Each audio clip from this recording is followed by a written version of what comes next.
So here today we are discussing about connective tissue, the second tissue of the structural organization part, epithelial tissue we have just completed in our previous lecture. So what is connective tissue and what are the functions of connective tissue is first we are discussing it out here. So connective tissue का कुछ character लिखा हुआ है. The first one being that it is the most abundant and widely distributed tissue in the body of animals. You know abundant means सबसे ज़्यादा फैला हुआ, ठीक है, एंड हाई, सबसे ज़्यादा हाई कंट्रीब्यूशन हमारे बॉडी में करने वाला अगर कोई टिश्यू है that is connective tissue. Okay, so it is the abundant and widely distributed. It constitutes 30% of our total body weight. Okay, so ये सब तो समझ में आ ही रहा है. अच्छा, it is formed by mesoderm. So in every tissue I will be talking about the formation, like which germinal layer is responsible for forming this particular tissue. Similarly here in the connective tissue, the germinal layer which forms it is mesoderm exclusively. That means ectoderm and endoderm will not form any type of connective tissue. Connective tissue is as a whole, all of the connective tissue is formed by the mesoderm. Okay, इसलिए exclusive word लगाया है. Hence O. Hartwig, a scientist, Dutch scientist, called connective tissue as mesenchyme. Okay, connective tissue is also called as mesenchyme. Mesen is related with meso, and chyme is generally indicating that whatever connective tissue is forming, it is all coming out of that mesoderm. Okay, the cells are coming out of that mesoderm and they are forming tissue. Okay, so that is why it is also called as mesenchyme. General function, what does connective tissue do? 4 I have written, I can write as many as 8, but I have written only 4. Gradually when we will keep on discussing about different types of connective tissue. So each connective tissue does what, that you will get it there only. Still as an overview I have written some functions, like it connects different tissue or organ. So connects different tissue or organ. Who will do this work? There is a tissue for that called as areolar connective tissue. Okay, who will do this particular thing? It provides support to the various structure of animal body. Providing support, this is done by whom? Bone and cartilage, that is also connective tissue. It forms packing around the organs and prevents their displacement. Who does this? Adipose connective tissue does that. Okay, we will write about them and also study about them in detailing later. Adipose will do this. Okay, that means in our body, in between like the heart and lungs, there should be a tissue which will provide a solid packing for the heart and lungs so that they don't get displaced inside our body. Who does that? Some connective tissue does that. And which connective tissue? Adipose, areolar, they do it. Okay, it transports nutrients and gases. हमारे body में nutrient and gases का transport कौन करता है? Blood, lymph. Blood and lymph is also a connective tissue. Okay, moving on to the types of connective tissue. So यहाँ पे हम लोग types of connective tissue के बारे में बात कर रहे हैं, and you can see as I told you that whenever we discuss about typification, a basis should be there. So here the basis is of the nature of matrix. Now what is matrix? Connective tissue का formation अभी इसके बाद मैं बात करूँगा, वहाँ पे matrix तुम लोग को समझ में आएगा. लेकिन connective tissue एक ऐसा tissue है जो क्या करता है, जैसे कि what is tissue, जब definition हम लोग बोलते हैं तो हमको पता है cluster of cells having same origin, same structure, same function, है ना, लिविंग टुगेदर, है ना. तो यहाँ पे कनेक्टिव टिश्यू जो होता है उसका क्या होता है कि बहुत सारा सेल, ऐसे बहुत सारा सेल एक जगह पे सेम ओरिजिन का एकोमुलेट होना पड़ेगा, वो तो ठीक है. लेकिन कनेक्टिव टिश्यू क्या करता है, एक इस तरीके का मेम्ब्रेन चढ़ा देता है. अपना जो भी सेल्स है, ये सब सेल्स जो ऐसे एक साथ है, ये सब सेल एक साथ है, माने ये टिश्यू होगा. अगर ये सब सेल सेम ओरिजिन का है तो मान लेते हैं कि ये सब cell same origin, same function, same structure, ऐसा टाइप का ये सब सेल है ना.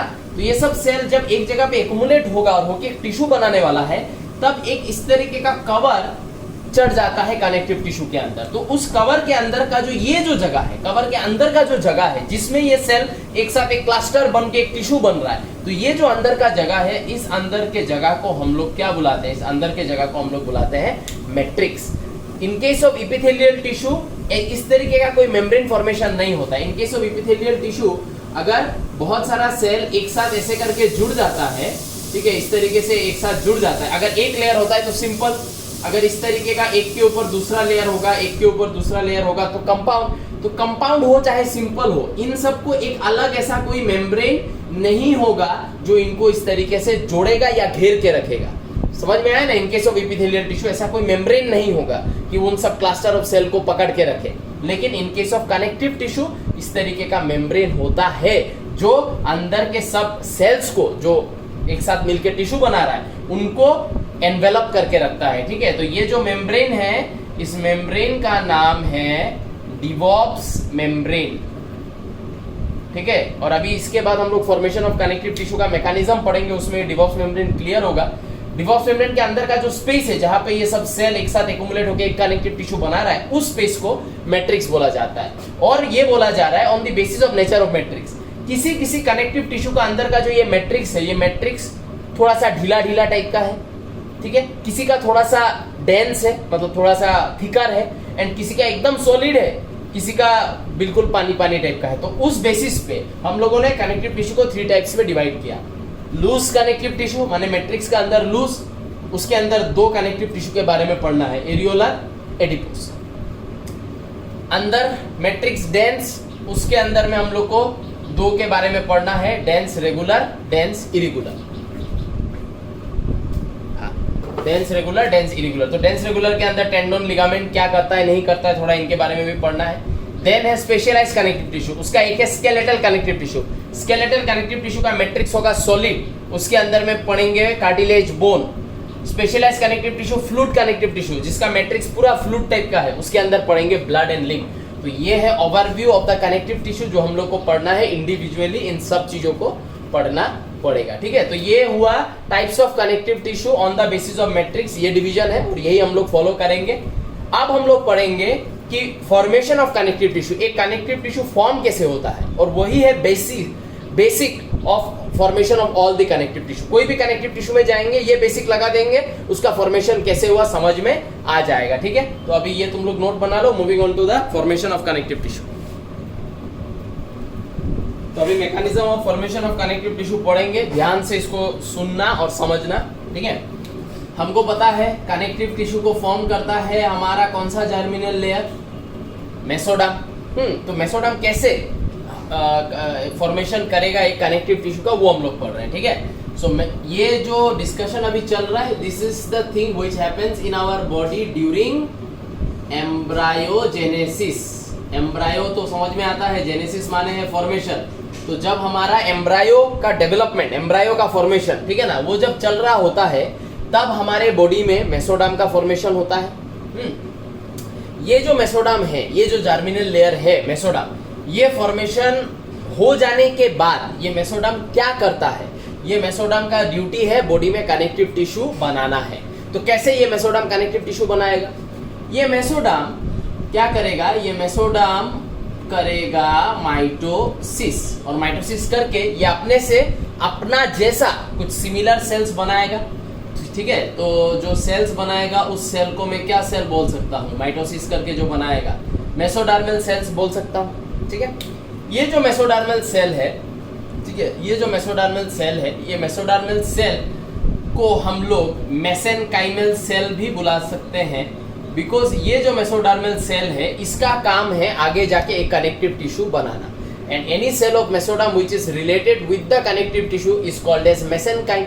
हम लोगों ने पढ़ा है connective tissue is also called as mesenchyme. तो मेसोडर्मल सेल या मेसेनकाइमल सेल दोनों बुला सकते हो इसको। इस सेल को मेसोडर्म ने ड्यूटी दिया है कि तुम भाई बॉडी के इस जगह पे जाओ और इस जगह पे जाके ये वाला कनेक्टिव टिश्यू फॉर्म करके आओ।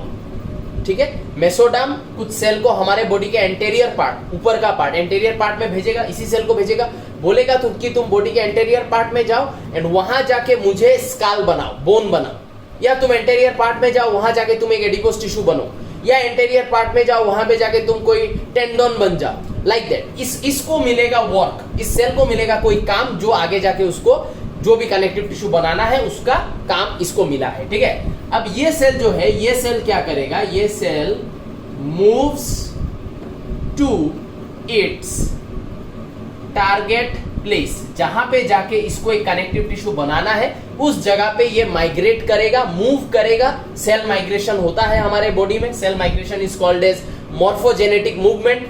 उस तरीके के मूवमेंट के वजह से ये सेल मूव करेगा और हमारा बॉडी का टारगेट एरिया में जाके पहुंच जाएगा, जहां पे इसको एक रेस्पेक्टिव कनेक्टिव टिश्यू फॉर्म करना है। ठीक है, तो टारगेट प्लेस में चला गया, जाने के बाद ये जो मेसेनकाइमल सेल है, ये मेसेनकाइमल सेल क्या करता है टारगेट एरिया में पहुंचने के बाद?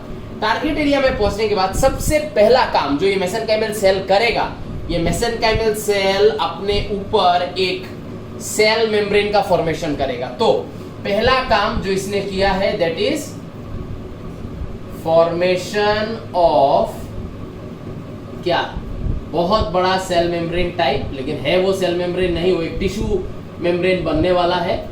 ठीक है, एक मेम्ब्रेन का फॉर्मेशन करता है, हम लोग बोल सकते हैं, जिसको हम लोग क्या बुलाते हैं? DevOps membrane. तो ये जो फॉर्म हुआ ये है DM, that is DevOps membrane. तो पहला काम एम सेल टारगेट एरिया में पहुंच के डिवॉप्स मेम्ब्रेन का फॉर्मेशन करता है। एक बार डिवॉप्स मेम्ब्रेन फॉर्म हो जाए, ये जो एम सेल है, एक बार डिवॉप्स मेम्ब्रेन का फॉर्मेशन ये कर देने के बाद ये सेल क्या करेगा? ये सेल स्टार्ट करता है रिलीजिंग कुछ सब्सटेंसेस, जैसे कि क्या? ग्लाइकोप्रोटीन और म्यूकोपॉलीसैकेराइड। ठीक है, सेकंड काम क्या करेगा? सेकंड काम ये करेगा, एम सेल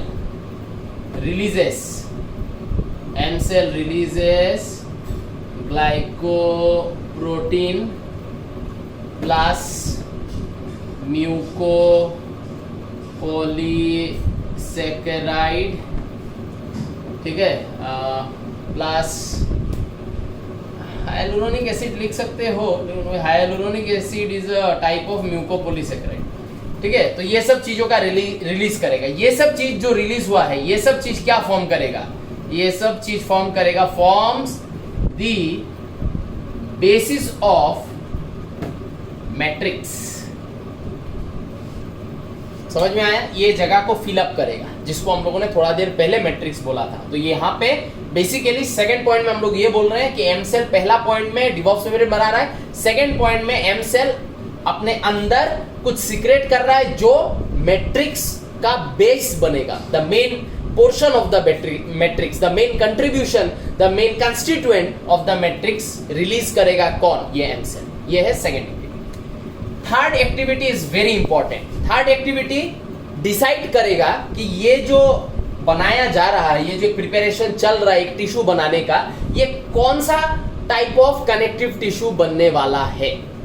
समझ में आ रहा है मेरा बात? कौन सा टाइप ऑफ कनेक्टिव टिश्यू बनने वाला है ये डिसाइड करेगा थर्ड स्टेप। क्यों? क्योंकि ये एम सेल, बिकॉज ये एम सेल अकेले रहने से तो नहीं होगा, ये एक टिश्यू बनने वाला है। ये पूरा स्ट्रक्चर जो मैंने ड्रॉ किया है, टिश्यू बनने के लिए ग्रुप ऑफ सेल्स लाना है। तो ये एम सेल क्या करेगा?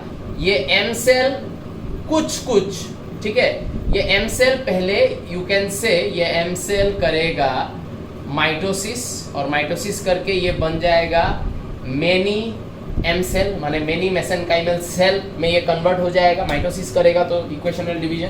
अब ये जो मेनी एम सेल है, ये मेनी एम सेल में से, ठीक है, सम और you can say most of them converts into the क्या? characteristic cell, into the characteristic cell of the tissue that has to be formed। ठीक है, इसका मतलब ये जो एम सेल है, ये एम सेल अपने आप को बहुत सारे एम सेल्स में डिवाइड करेगा, और फिर उन बहुत सारों में से बहुत सारा क्या करेगा? They will decide that no, now we will have to convert our cell into some cells. ठीक है ना, जो सेल एक पर्टिकुलर कनेक्टिव टिश्यू का कैरेक्टरिस्टिक सेल होता है। दैट मींस अभी इसके पहले जो हम लोगों ने type of connective tissue discuss किया, उसमें जो हम लोगों ने देखा, एक एरियोलर है, एक एडिपोज है ना, एक टेंडन है, लिगामेंट है, बोन है, कार्टिलेज है। मैं क्या बोल रहा हूं कि सब कनेक्टिव टिश्यू का अंदर का जो सेल है, ये सब टिश्यू है, बोन एक टिश्यू है ना, समझ में आया ना? तो इनके अंदर का जो सेल है, वो अंदर का सेल सबका अलग अलग है। ठीक है ना, ये सबका कुछ एक अलग एक सेल होगा। जैसे कि एरियोलर का अंदर 4 सेल से एरियोलर टिश्यू बनता है, तो वो 4 सेल जो है, वो 4 cell will be different from the adipose. Adipose के अंदर में मान लेते हैं 2 या 3 सेल है, वो 2 या 3 cell will be different from the bone. Bone के अंदर में 2 या 3 सेल है, that will be different from cartilage. इस तरीके का मतलब हर एक कनेक्टिव टिश्यू के अंदर कुछ अलग सेट ऑफ सेल्स है।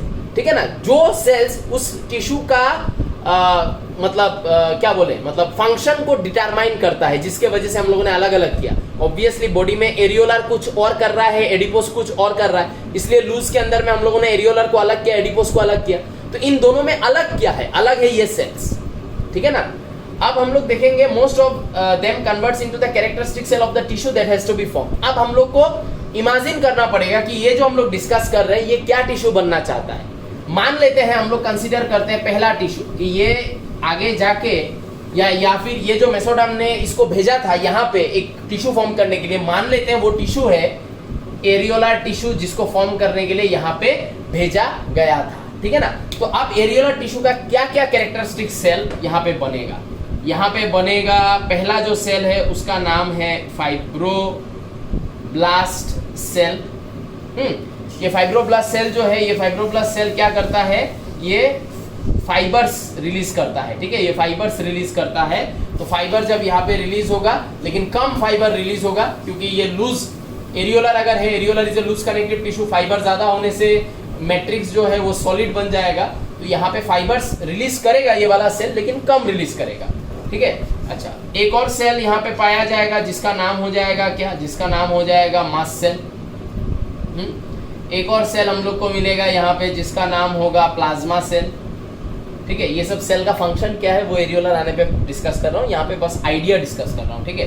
Fibroblast cell, mast cell, plasma cell, फिर यहाँ पे एक और सेल मिलेगा जिसका नाम होगा मैक्रोफेज, ठीक है ना, मैक्रोफेज या फेगोसाइटिक सेल, ठीक है। तो ये जो चार सेल है, ये चार सेल, ये एम सेल जो है, अभी मैंने क्या बोला, ये एम सेल पहले अपना नंबर्स बढ़ाएगा, फिर उन एम सेल में से बहुत सारा एम सेल जो है वो अपने आप को इन चार सेल में कन्वर्ट कर लेगा। अगर ये जो एम सेल है, ये एम सेल अगर अपने आप को इन चार में कन्वर्ट कर लेता है तो मैं अंदर में अभी क्या लिख सकता हूँ, अंदर में मैं लिख सकता हूँ ये FIB सेल है ना, फिर एम सेल, फिर मैं लिख सकता हूँ P सेल, और फिर मैं मैक्रोफेज को ऐसे एम राउंड करके मैं रख देता हूँ। ये चार सेल में वो सेल कन्वर्ट हो गया, जो अंदर का एम सेल था वो इनमें कन्वर्ट हो गया, है ना। जैसे ही इनमें कन्वर्ट हुआ, ये जो एक टिश्यू है जो डिवॉक्स मेम्ब्रेन कवर कर रहा है, अंदर में मैट्रिक्स है made up of mucopolysaccharide glycoprotein, उस मैट्रिक्स में चार सेल है, उसमें से एक सेल ने कुछ फाइबर्स भी रिलीज किया है। ये जो एक टिश्यू अभी बना है,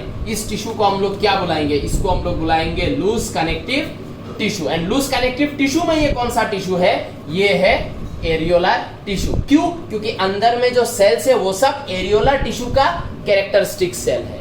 अगर ये एरियोलर टिश्यू नहीं बन के सपोज इसको बोले बोन बनना होता, बोन, ऐसे ही मैं आइडिया डिस्कस कर रहा हूं, अगर बोले यहाँ पे बोन बनाना होता, तब यहाँ पे क्या क्या सेल रहता, तब यहाँ पे ये सब सेल नहीं रहता, तब यहाँ पे फाइब्रोब्लास्ट सेल रहता, ठीक है। क्योंकि फाइब्रोब्लास्ट सेल बोन अगर बनाना है, अगर इसको बोन बनाना होता, अगर इसको बोन बनाना होता तो फाइब्रोब्लास्ट सेल को रहना पड़ता, क्योंकि वो फाइबर्स रिलीज करता और बहुत ज्यादा फाइबर रिलीज करता, जिसके वजह से बोन का जो मैट्रिक्स है वो सॉलिड बन जाता, ठीक है। उसके बाद जो एम सेल है, वो एम सेल फाइब्रोब्लास्ट सेल को तो बनाता ही, उसके साथ बनाता एक और सेल को जिसका नाम है क्या, ऑस्टियोसाइट, और एक सेल को बनाता जिसका नाम होता ऑस्टियोक्लास्ट, ठीक है। तो जिस कनेक्टिव टिश्यू का एम सेल कन्वर्ट हो गया इनटू फाइब्रोब्लास्ट सेल, ऑस्टियोसाइट, या इसको तुम लोग बुला सकते हो ऑस्टियोब्लास्ट, ऑस्टियोब्लास्ट और एक ऑस्टियोक्लास्ट, ठीक है, ऑस्टियोक्लास्ट। ये तीन सेल जिस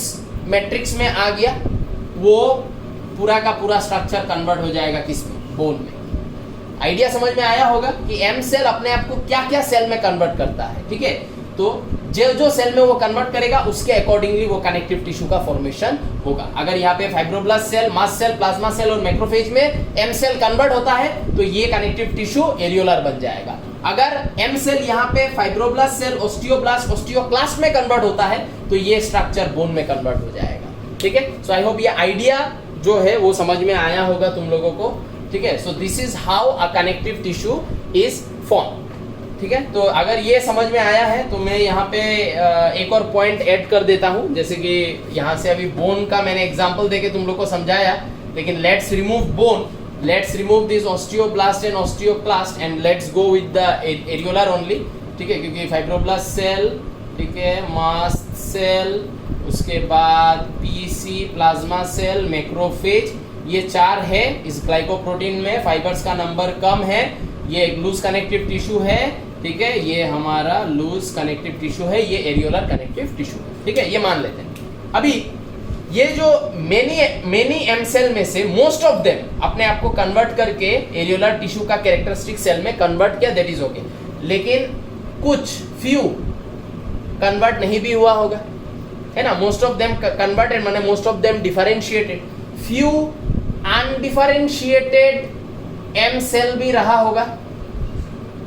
वो जो फ्यू अनडिफरेंशिएटेड एम सेल रह गया है वो बेसिकली क्या करेगा, वो बेसिकली एक प्लूरोपोटेंट सेल के जैसा काम करेगा, ठीक है, प्लूरोपोटेंट सेल के जैसा काम करेगा। व्हाट इज प्लूरोपोटेंट सेल, ठीक है, जो अनडिफरेंशिएटेड एम सेल है, मैं बोल रहा हूँ अनडिफरेंशिएटेड मेसेनकाइमल सेल है ना, या अनडिफरेंशिएटेड मेसोडर्मल सेल, ठीक है, कुछ कुछ डिफरेंशिएट होके ये बन गया, और जो डिफरेंशिएट नहीं हुआ वो अनडिफरेंशिएटेड एम सेल क्या करेगा, वो अनडिफरेंशिएटेड एम सेल बन जाएगा एक प्लूरोपोटेंट सेल। और ये प्लूरोपोटेंट सेल का मतलब क्या है, ये प्लूरोपोटेंट सेल का मतलब जो कर सकता है क्या, सेमी टोटीपोटेंसी।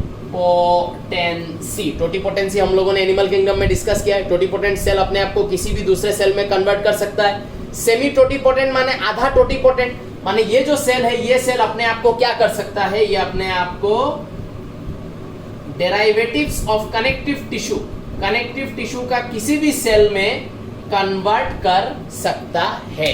तो यहाँ पे जो एम सेल था वो एम सेल अपने आप को इन चार में कन्वर्ट कर लिया, लेकिन कुछ कुछ मेसेनकाइमल, MESCEL लिखता हूं, कुछ कुछ अनडिफरेंशिएटेड मेसेनकाइमल सेल अंदर रह भी गया जिसने अपने आप को इनमें कन्वर्ट नहीं किया। वो अंदर बैठा हुआ है, सोच रहा है इन चार सेल में से कभी भी किसी भी सेल का अगर नंबर कम हो जाए या कोई भी सेल अगर मर जाए तब मैं तुरंत अपने आप को इन सेल्स में कन्वर्ट कर दूंगा। क्योंकि अगर यहाँ पे एम सेल ने माइटोसिस करके अगर यहाँ पे मान लेते हैं 10 फॉर्म किया, उन 10 में से 9 ने already necessary amount of fibroblast, mast cell, plasma cell, macrophage का नेसेसरी अमाउंट बना दिया है, क्यों ना मैं एक स्टॉक में रह जाऊं, सो दैट अगर इन फाइब्रोब्लास्ट सेल, मास्ट सेल में से कभी भी कोई सेल मरे तब मैं तुरंत, ठीक है ना, वो वॉइड को मैं रेप्लेनिश कर सकता हूं। कोई मरने से मैं तुरंत अपने आप को कन्वर्ट करके, एक फाइब्रोब्लास्ट सेल अगर मर गया मैं तुरंत अपने आप को फाइब्रोब्लास्ट सेल में कन्वर्ट कर सकता हूं। ये एक बैकअप के जैसा होता है जो कनेक्टिव टिश्यू का लॉन्जिटिविटी को मेंटेन रखता है, ठीक है। सो this is how a connective tissue is form. I hope you understood the idea, ठीक है, कि कैसे फॉर्मेशन होता है। पहले मेसोडर्म अपना एक सेल को भेजेगा एक एरिया में, वहां पे जाके ये कनेक्टिव टिश्यू फॉर्म करो। सेल चुपचाप बात मानते हुए उस एरिया में पहुंचेगा, पहुंच के पहले अपने ऊपर एक डिवॉक्स मेम्ब्रेन फॉर्म करेगा, सेकंड अपने अंदर का मैट्रिक्स का सामान रिलीज करेगा, और थर्ड ये मेसेनकाइमल सेल अपने आप को बहुत सारे मेसेनकाइमल सेल में कन्वर्ट करेगा, जिनमें से बहुत सारा कन्वर्ट हो जाएगा to form the characteristic cell of a particular connective tissue. जो कनेक्टिव टिश्यू बनाने का रेस्पॉन्सिबिलिटी दिया गया है उस कनेक्टिव टिश्यू का कैरेक्टरिस्टिक सेल्स को फॉर्म करना है। बोन होने से अलग सेल, कार्टिलेज होने से अलग सेल, एरियोलर होने से अलग सेल, ठीक है ना। लेकिन सब सेल में एक सेल कॉमन रहता है जो है ये फाइब्रोब्लास्ट सेल, क्योंकि इसको फाइबर रिलीज करना है और वही लूज, डेंस, हार्ड ये सब डिटरमाइन करता है। तो सब कनेक्टिव टिश्यू में एक कॉमन रहता है जो है फाइब्रोब्लास्ट सेल, बाकी सेल अलग अलग रहता है। जैसे कि एरियोलर में फाइब्रोब्लास्ट सेल प्रेजेंट है, फिर है मास्ट, प्लाज्मा सेल, मैक्रोफेज, ठीक है ना। बोन में फाइब्रोब्लास्ट सेल कॉमन है, ऑस्टियोक्लास्ट, ऑस्टियोब्लास्ट। कार्टिलेज में फाइब्रोब्लास्ट सेल कॉमन है, chondroclast, chondroblast, chondroclast, chondroblast. Adipose में फाइब्रोब्लास्ट सेल कॉमन है, एडिपोसाइट्स रहेगा, ठीक है। तो ऐसे समझ में आ रहा है ना ये वाला पॉइंट। तो फाइब्रोब्लास्ट सेल सब में प्रेजेंट होता है, लेकिन बाकी सेल्स अलग अलग होता है। तो बहुत सारा सेल अपने आप को कैरेक्टरिस्टिक सेल में कन्वर्ट करके इसको एक टिश्यू बनाता है जो उसको टारगेट दिया गया था बनाने का। एरियोलर होने से ये एक एरियोलर टिश्यू बन गया। एंड कुछ कुछ सेल अनडिफरेंशिएटेड रहता है, बोलता है मैं डिफरेंशिएट नहीं करूंगा, मैं वेट करूंगा कि जो डिफरेंशिएटेड सेल्स ने जिन सेल्स को बनाया है उनमें से अगर कोई मर जाए तो इन फ्यूचर में उनको वापस से बना सकूं या उसका वॉइड को मैं रिप्लेनिश कर सकूं। So this is your basic या basis of the formation of connective tissue. ऐसे होता है हर एक कनेक्टिव टिश्यू का फॉर्मेशन, ठीक है। तो कैसे होता है फॉर्मेशन वो बता दिया है। अभी हम लोग सीधा टाइप्स में चले जाएंगे और लूज से हम लोग स्टार्ट करेंगे। एरियोलर पहला हमारा डिस्कशन होगा, ठीक है। तो इसका नोट बना लो। सो आज मैं टाइप्स ऑफ कनेक्टिव टिश्यू और स्टार्ट नहीं कर रहा हूँ, ठीक है, बिकॉज ऑलरेडी 25 मिनट्स का लेंथ ऑफ द वीडियो पहुँच चुका है। तो यहाँ पे बिकॉज फाइब्रोब्लास्ट सेल के बारे में मैंने थोड़ा बोला था before I have wrapped off the previous written things, तो थोड़ा सा उसी के बारे में डिस्कस करते हैं। Fibroblast cell, as I already told you, found in all the connective tissue except fluid connective tissue. And if you ask me why, because inside fluid connective tissue you are going to find blood and lymph, and blood and lymph is the circulatory fluid of our body. That means they keep on running throughout our body, is not it? So is it required for the fibers to be in a circulating fluid? If fibers are present in the circulating fluid, won't the circulating fluid become thicker to move, thicker to manipulate, more pressure on our heart, ज्यादा जोर से pump करना पड़ेगा, है ना? क्योंकि कोई भी फ्लूइड हो, उस फ्लूइड में तुम अगर फाइबर्स को डालोगे तो वो फ्लूइड ऑब्वियसली क्या हो जाएगा, it will become thick. Like you take milk, milk is so thin, you put सेवई, फाइबर के जैसा होता है कि नहीं सेवई, उसको डाल दो मिल्क में, क्या हो जाएगा, मिल्क जो है वो डेंस हो जाएगा कि नहीं, पूरा कैसे मूव करेगा, तो इट्स लाइक दैट, ठीक है ना? तो इसलिए ब्लड में, ब्लड एंड लिम्फ में फाइबर्स नहीं चाहिए, फाइबर्स आएगा तो ब्लड थिकर हो जाएगा, डिफिकल्ट होगा उसको मूव करने में, ठीक है? इसलिए फ्लूइड कनेक्टिव टिश्यू में फाइबर्स प्रेजेंट नहीं है, लेकिन उसके अलावा बाकी सब कनेक्टिव टिश्यू में फाइबर प्रोड्यूसिंग सेल, जिसका नाम है फाइब्रोब्लास्ट सेल, फाइब्रो माने फाइबर, ब्लास्ट माने मदर, माने फाइबर का मदर सेल जो फाइबर को प्रोड्यूस करेगा, वो सेल प्रेजेंट है। Fibroblast cell secrete some protein fibres, structural proteins, ठीक है ना? ये सेल अपने से कुछ प्रोटीन्स को बना बना के बाहर छोड़ता है, called as collagen and elastin fibre. वो प्रोटीन सेल से बाहर जाने के बाद फाइबर्स बन जाता है, कोई कोई कोलाजेन फाइबर बनता है, कोई कोई इलास्टिन फाइबर बनता है। ये fibres provide strength, elasticity and flexibility to the tissue, क्योंकि सेल से बाहर जाता है माने टिश्यू के मैट्रिक्स में जा रहा है। अभी हम लोगों ने ड्रॉ किया ऐसे डिवॉक्स मेम्ब्रेन, उसके अंदर मैट्रिक्स, उसके अंदर सेल, वही सेल फाइब्रोब्लास्ट सेल। तो फाइब्रोब्लास्ट सेल जब एक प्रोटीन रिलीज करेगा, वो उस सेल से निकल के कहाँ जाएगा, मैट्रिक्स में जाएगा, जहां पे ग्लाइकोप्रोटीन वगैरह प्रेजेंट है। Fibroblast cell produces two types of tissue, मैंने बोला है क्या क्या, एक है कोलाजेन फाइबर, एक है इलास्टिन फाइबर। सो यहाँ पे देख सकते हो कोलाजेन फाइबर जो है वो कैसा कलर देता है, व्हाइट, इलास्टिन फाइबर कैसा कलर देता है, येलो, ठीक है? तो जहाँ पे ये फाइबर्स प्रेजेंट रहेगा वहां पे इन फाइबर्स का एक कलर निकल के आएगा, कोलाजेन का व्हाइट फाइबर माने कोलाजेन फाइबर, येलो फाइबर माने इलास्टिन फाइबर, ठीक है? अच्छा, collagen fibre made up of collagen protein, F cell ने एक प्रोटीन बाहर रिलीज किया, कोलाजेन प्रोटीन बाहर रिलीज किया, वो कोलाजेन फाइबर बन गया। This fibres occur in bundle, ठीक है? इसका मतलब ये सब फाइबर्स जो है, ठीक है, bundle, they are unbranched and inelastic. That means ये सब फाइबर्स ऐसे है, ऐसे सीधा सीधा है, लेकिन एक साथ प्रेजेंट है। तो एक साथ प्रेजेंट है तो बंडल, ठीक है, अनब्रांच्ड, एक दूसरे के साथ कोई रिश्ता नहीं है, एक दूसरे के साथ कोई रिश्ता नहीं है, ऐसे। ये देखो सब लोग अपना अपना इंडिविजुअल है, किसी का किसी के साथ कोई ब्रांचिंग नहीं है, कोई कनेक्शन नहीं है, अनब्रांच्ड एंड इनइलास्टिक। ऑब्वियसली ऐसे सीधा सीधा होगा तो ये इलास्टिसिटी इसमें कहाँ से आएगा, ठीक है? Boiling of collagen fibre yields gelatin. अगर हम लोग कोलाजेन फाइबर को हीट देंगे तो कोलाजेन फाइबर जो है वो एक दूसरे प्रोटीन में कन्वर्ट हो जाता है, जिसको हम लोग क्या बुलाते हैं, जिलेटिन बुलाते हैं, ठीक है? अब देखो हम लोग जब क्या बोले, मान लो चिकन खा रहे हैं, ठीक है, चिकन खा रहे हैं, तो चिकन में कनेक्टिव टिश्यू है कि नहीं? अब बोल, तुम लोग सोच सकते हो अरे हम लोग तो मसल खा रहे हैं चिकन को, उसमें कनेक्टिव टिश्यू कहाँ से आया? अरे जो मसल है वो मसल बोन के साथ किसके थ्रू अटैच्ड है? The muscle is connected with the bone via what? Via connective tissue, dense connective tissue, ठीक है ना? तो हम लोग जब वो चिकन खा रहे हैं तो उस चिकन के साथ क्या हो रहा है, डेंस कनेक्टिव टिश्यू भी मुंह के अंदर जा रहा है, ठीक है? Tendon connects muscle to bone, एक टेंडन हम लोग खा रहे हैं, ठीक है? वो जो टेंडन है वो एक कनेक्टिव टिश्यू है, उस कनेक्टिव टिश्यू के अंदर कोलाजन होगा कि नहीं? ऑब्वियसली होगा, होता ही है हर कनेक्टिव टिश्यू के अंदर, डेंस के अंदर तो होगा ही। तो पकड़ लो तुम एक चिकन खा रहे हो, तो जो चिकन को जब तुम बोन से टियर कर रहे हो तो उसके साथ क्या हो रहा है, वो जो टेंडन जो है जिसने इस मसल को इस बोन के साथ जुड़ा था वो भी तुम्हारे अंदर चला गया। वो टेंडन एक कनेक्टिव टिश्यू है, उस कनेक्टिव टिश्यू के अंदर कोलाजन है। जब मम्मी ने खाना पकाया था, ठीक है कि नहीं, तो हीट मिला था कि नहीं? उस हीट मिलने के वजह से जो टेंडन है, उस टेंडन के अंदर का जो कोलाजन है वो किस में कन्वर्ट हो जाएगा? जिलेटिन। जो तुम चिकन खा रहे हो, उस चिकन में जो तुम टेंडन खा रहे हो, उस टेंडन में क्या प्रोटीन प्रेजेंट है? कोलाजन प्रेजेंट है क्या? था बनाने से पहले, अब क्या प्रेजेंट है? जिलेटिन प्रेजेंट है। तो अब जब तुम ये चिकन खाओगे तो तुम्हारे स्टोमक में एक एंजाइम को होना पड़ेगा जो इसको डाइजेस्ट करेगा।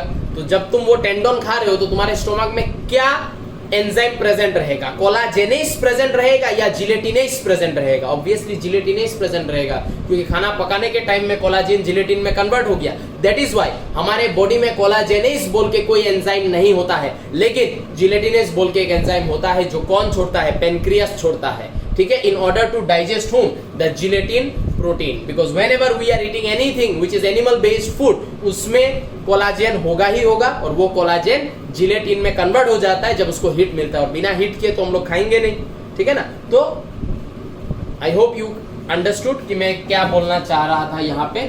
फिर नेक्स्ट है येलो इलास्टिक फाइबर। इसमें बोला है it is made up of elastin protein, colouration इसका येलो आता है।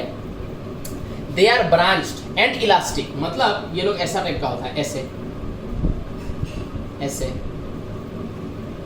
ऐसे ऐसे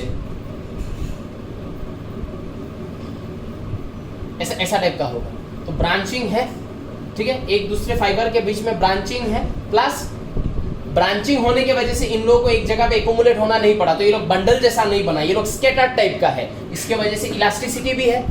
ठीक है, रिमेन्स अनअफेक्टेड ऑन बॉइलिंग। देखो आज अगर तुम एक टेंडोन खा रहे हो तो टेंडोन के अंदर में क्या होगा? ये फाइबर भी होगा, ये फाइबर भी होगा। जब वो चिकन खा रहे हो, चिकन के साथ टेंडोन खा रहे हो, तो उस टेंडोन के अंदर कोलाजन फाइबर भी होगा और इलास्टिन फाइबर भी होगा, है ना? येलो इलास्टिन है, हाँ, ये येलो इलास्टिन फाइबर। ठीक है, तो कोलाजन भी होगा, इलास्टिन भी होगा। तो कोलाजन हिट में जिलेटिन बन गया, इलास्टिन हिट में इलास्टिन रह गया। पेनक्रियास एक इलास्टेस छोड़ता है जो इलास्टिन प्रोटीन को डाइजेस्ट करता है, एंड छोड़ता है जिलेटिनेस, क्योंकि कोलाजन जिलेटिन में कन्वर्ट हो चुका होता है ड्यू टू हीट, लेकिन इलास्टिन तो अनअफेक्टेड है, उसको हीट करने से भी वो चेंज नहीं होगा, वो जैसा है वैसा ही रहेगा। ठीक है, सो ये है डिस्कशन ऑफ फाइब्रोब्लास्ट सेल। तो यहाँ पे आज का डिस्कशन खत्म करता हूँ। नेक्स्ट क्लास में we will start from the loose connective tissue, पहला एरियोलर से स्टार्ट करेंगे। ठीक है, make notes, study well, Tata.